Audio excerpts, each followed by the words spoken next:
Rotary club Tripunithura റോയലും type 1 diabetic welfare അസോസിയേഷനും സംയുക്തമായി 5 കിലോമീറ്റർ മാരത്തൺ സംഘടിപ്പിച്ചു.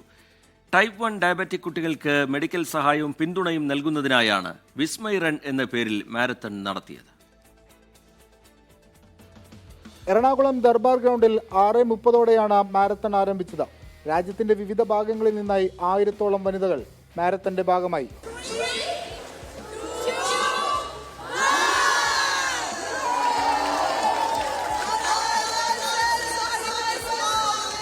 റോട്ടറി ക്ലബ് തൃപ്പൂണിത്തുറ റോയലും ടൈപ്പ് 1 ഡയബറ്റിക് വെൽഫെയർ അസോസിയേഷനുമാണ് സംഘാടകർ. ടൈപ്പ് 1 ഡയബറ്റിക് ബാധിതരായ 250 കുട്ടികൾക്ക് CGMS ഉപകരണങ്ങൾ നൽകുന്നതിനും ആരോഗ്യ പിന്തുണ ഉറപ്പിക്കുക എന്ന ലക്ഷ്യത്തിലുമാണ് വിസ്മയ് റൺ നടത്തിയത്. ടൈപ്പ് 1 ഡയബറ്റിസ് ബാധിച്ച കുട്ടികളുടെ കുടുംബങ്ങളും മാരത്തണിന്റെ ഭാഗമായി. ഇത് സ്ത്രീകൾക്ക് വേണ്ടി മാത്രമുള്ളൊരു മാരത്തോണാണ്. പക്ഷേ അതിനുപരി ഇത് ടൈപ്പ് 1 ഡയബറ്റിക് ഉള്ള കുട്ടികൾക്ക് കണ്ടിന്യൂസ് ഗ്ലൂക്കോസ് മോണിറ്ററിംഗ് സിസ്റ്റം കൊടുക്കുക എന്നുള്ളതും.